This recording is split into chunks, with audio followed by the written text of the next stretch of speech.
Number 10. Giannis Antetokounmpo.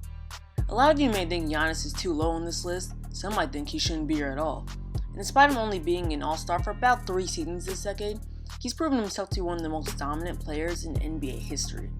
Throughout the 2020s, he could rise to having become the best player of that decade, as he's already won another MVP, DPOY, and NBA championship. But as for the 2010s, he's had a resume of an MVP, a Most Improved Player award, 3 All-Star selections, and led the Bucks to being the best team in the league in 2019. When you think about it, Giannis has had about the same 2010s resume as about Derrick Rose. He just hasn't been doing it as long. So even though he lacks the amount of success and playoff experience other players here have, what he's been able to do at the end of the decade earns him a spot here at number 10. Even in an era where we put more focus on being able to shoot, which Giannis struggles with, Antetokounmpo has proved that there's still a place for a player who's just bigger, faster, and stronger than everybody else. Number 9. Derrick Rose. Similar to Giannis Antetokounmpo, Derrick Rose has only had a few seasons of being an all-star, 2 to be exact. But from 2010 to 2012, Derrick Rose was the best point guard in the league next to Chris Paul, and in the 2011 season, Derrick Rose became the youngest ever NBA MVP, leading the Bulls to 62 wins, the most success the franchise had had since the Jordan days. And he arguably could have made a run for the championship if he hadn't run to the newly formed Heat Big Three in the conference finals. And then in the 2012 lockout season, he led the Bulls to the best record in the league, tied with the Spurs. So everybody knows that for a good 2 years, D Rose was on top of the world, until he tore his ACL and became one of the biggest what-ifs in NBA history. But he edges Giannis out here because it doesn't necessarily stop there, as while Rose continued to be injury-riddled, he was still a very good player and an effective starting point guard for the Bulls when healthy, and the Knicks in 2017. Let's not forget his emotional 51-point game with the T-Wolves in 2019. In his prime, D Rose might have been the most athletic point guard of all time, along with Russell Westbrook. But Rose unfortunately got injured, and his lightning speed went away. But he was still a 20-plus point scorer every night for Chicago, and that's why he gets a number 9 spot here, as he was consistent and good throughout the decade. Number 8. Dwight Howard. Now, I know a lot of people feel one way or another about Dwight Howard and don't like his attitude or think he fell off, but personally, regardless of any feelings people may have about the man, he was probably the best center of the whole 2010s. I'm not even just talking about his Orlando Magic days, where he won 2 of the DPOYs this decade. As first of all, even though that Lakers team with Kobe, Pau Gasol, and Steve Nash didn't necessarily work out, the man still averaged a 20-point double-double. And once he got to Houston, people like to forget that he still made the All-NBA first team and was an effective partner for James Harden, and really helped out that Rockets team. If you notice the decline in productivity by 2016 and 17, it's probably just because Howard just isn't in his prime anymore. I mean, this is Dwight Howard's 17th season in 2021, and people forget how long he's been around. And up until now at the Lakers, he's still always the second or third best player on every team he goes to. And he's been a reliable starting center in nearly every team he goes to as well. It's not easy for a center to be productive that long. I mean, look at someone like Shaq. By his later seasons, he was starting to decline too, and put up about Dwight Howard numbers. And from 2010 to 2012, he was probably the second most dominant player in the NBA behind LeBron James. Dwight Howard has certainly earned his place here. Number 7. Chris Paul. At one point, Chris Paul was making a case to be the greatest point guard of all time. At this point, it's too late for that despite how talented he is as a player, as he lacks the resume. But he's at least made a case for being one of the top point guards of the decade, and all time. Chris Paul started out the decade trying his hardest to make the New Orleans Hornets relevant, which he did a pretty good job of considering what he had to work with. Eventually though, Paul decided he wanted out and asked for a trade. He had initially been traded to the Lakers before getting vetoed, and instead ended up getting traded to the Clippers, joining Blake Griffin and DeAndre Jordan to form Lob City. And from 2012 to 2017, the Clippers were one of the most exciting, fun teams to watch. Unfortunately, they didn't translate to a lot of playoff success due to injuries and bad luck, and Paul most years couldn't get the Clippers out of the first round. In the 2017 offseason, the Clippers traded Chris Paul to the Rockets, where him and Harden would make a very promising run, winning the most regular season games he had ever won, and going as far into the playoffs as they had ever gotten. And it looked like they had a real chance of beating Golden State, going to 7 games. Unfortunately, injuries yet again cursed Chris Paul as he pulled out his hamstring, putting him out for Game 7. Likewise, costing him the series. However, Chris Paul still cemented himself as one of the best point guards and players of the decade. He proved that any team he went to immediately became a contender. He was a good and efficient scorer, averaging at least 16 points the entire decade, and he was a great playmaker, averaging double-digit assists. And he was also a good defender, averaging about 2 steals a game for most of the decade. He was an all-around point guard. A point god, if you will. Number 6. Russell Westbrook. Now, I know everyone feels differently about Russell Westbrook. Some love him, some think he's just an overrated stat chaser. Personally, he's one of my favorite players in the league. But despite all of his amazing individual achievements, a knock on Russ throughout the 2010s is his lack of team success. Ever since Kevin Durant left, even though he has averaged a triple-double every season for the rest of the decade, which is absolutely insane, people, he hasn't even been able to get out of the first round. And frankly, he hasn't even come close other than 2019, where Paul George became the best player on the team. Now in 2017, I'll admit it wasn't completely his fault as he didn't have that great of a team, as the two other best players were Steven Adams and Victor Oladipo. But the other 2 years, he didn't really have an excuse. When he acquired Paul George and Carmelo Anthony, who while wasn't a great fit to their team, was still an upgrade. In 2019, where Paul George became a superstar, and Russ got outplayed by Damian Lillard.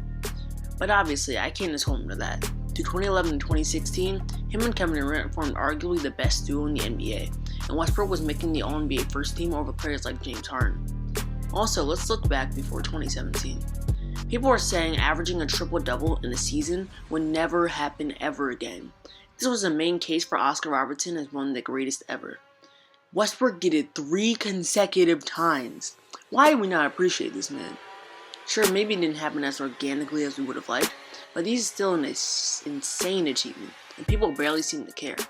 And Westbrook rarely underperforms in the playoffs, especially in 2012 NBA Finals, where he balled out. And while him and Durant were never quite able to get the Thunder over the hump, Westbrook was a huge part in making the Thunder contenders every year. And if it weren't for the Warriors, Westbrook may have had a ring by now. Westbrook is one of the most intense, athletic players ever, especially for a guard. He always gives it his all, and that's what made the Thunder a great team for this entire decade, almost never missing the playoffs once. Westbrook always got him there, where it was 100%, or 200% I should say, effort. And like I said, he's the first player since 1962 to average triple-double in a season. Please give this man the respect he deserves, respect to Westbrook, and this one's for you. Why not 0? Number 5, James Harden. James Harden is one of the best offensive players we've ever seen. And sometimes when people get caught up in all the fouls he draws and his big step backs, people don't realize that. But James Harden is a gift. Even before Houston, as part of the Oklahoma City Thunder with Russell Westbrook and Kevin Durant, he won the 6th Man of the Year award, being a big help in getting the Thunder to the finals. And since getting traded to Houston, has made the All-NBA team every year. And in 2015 and 2017, he was a close second for the MVP award, before finally winning it in 2018. Even though people don't like it, James Harden has a very unique way of scoring that is ridiculously efficient. He's a great three-point shooter, being able to create space with his creative step backs. He's a great dribbler, and is great at drawing fouls and getting to the line. This may not be the most enjoyable thing to watch, but this is the right way to play basketball.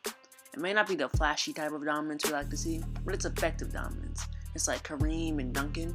Harden is the new generation's dominant player, but it's the same thing night in and night out, and people can't stop him. That's a dominant player. In 2018 and 2019, he led the league in scoring.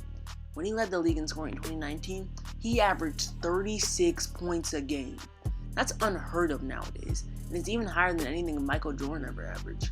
It is one of the highest single-season averages of all time. By the way, let me fact check that. Actually, Michael Jordan did have one season where he was higher than Harden's. But the point is, he's on that level. The only player that's ever averaged more is Wilt Chamberlain. In an era of way more possessions where the pace was faster, and not only is he a great scorer, he's also a great playmaker and passer. And in 2017, where he got moved to play point guard, he averaged 11 assists a game. As great as Harden is on offense, though, something he's gotten a lot of flack for is being a defensive liability. But to be fair, that's not Harden's role, and when you do that much on offense, can you really blame him? Plus, the Rockets have surrounded Harden with other good defenders to make that not a problem, such as Patrick Beverley, Trevor Ariza, and later Chris Paul. Even though the Rockets are one of the top teams in the West every year, Harden hasn't been able to get to the Rockets to the NBA Finals. But to be fair, he's had to face those amazing Warriors and Spurs teams every year. Nonetheless, I believe Harden is the best player this decade to not have won an NBA championship. And that's why he's the highest person on this list to have never won a championship. Number 4, Kawhi Leonard. Kawhi Leonard is hands down the best two-way player of this decade, and he was even proven to be the most similar player to Jordan in the modern NBA. Kawhi Leonard may be considered a bit dull and boring and serious, but like other players part of the Spurs, he is a winner. By his third season, he had already made 2 NBA Finals, And in 2014 was one of the main reasons the Spurs won the championship that year, winning Finals MVP for his lockdown defense on LeBron James. Then in 2015, he won Defensive Player of the Year award, leading the Spurs to once again being one of the top teams in the West. And in 2016, he won a second Defensive Player of the Year award and made his first All-NBA first team. Something that tends to get overlooked is that he also led the Spurs to 67 wins that season, with some help from LaMarcus Aldridge. And if it weren't for the Warriors winning 73 games, Kawhi and the Spurs would have gotten much more recognition with a great season any other year. In 2017, Leonard had another underrated season where he really became a superstar. And even after Tim Duncan's retirement and players such as Tony Parker and Manu Ginobili beginning to decline, Kawhi still led the Spurs to being on the second seed in the West behind the Warriors. In 2019, Kawhi officially cemented his legacy in history by leading the Toronto Raptors to their first NBA championship, something no one had expected. And this time, he didn't win a championship playing off of other greats like Tim Duncan and Tony Parker and Manu. He led the Raptors to a title with Kyle Lowry, a young Pascal Siakam, and an aging Marc Gasol. And he had one of the greatest playoff runs in NBA history, proving that he's the real deal and a winner. And in the semifinals, they beat the 76ers in 7 games, after Kawhi hit a clutch buzzer beater to win the series. Then they beat the Bucks, who were the best team in the league, led by Giannis Antetokounmpo, who Kawhi did a great job defending. Then they beat the death lineup Golden State Warriors minus Kevin Durant in second one game, and minus Klay Thompson in another, in the NBA Finals in 6 games, which is still impressive. It's that playoff run and doing what it did for Toronto that earned him the number 4 spot over guys like Harden and Westbrook, who arguably, in terms of play, had a better decade overall. So Kawhi Leonard has proven that he's one of the best to ever do it. He started out as just a good defensive player, but he worked on his game to becoming just as lethal of an offensive player as well, with a killer mid-range game. And he's worked on his shooting from deep as well. Kawhi has done the work to earn himself a spot on this list here at number 4. He is one of, if not the, most complete players in the league today. Now we get into the top 3, the 3 and what I believe top 15 players of all time.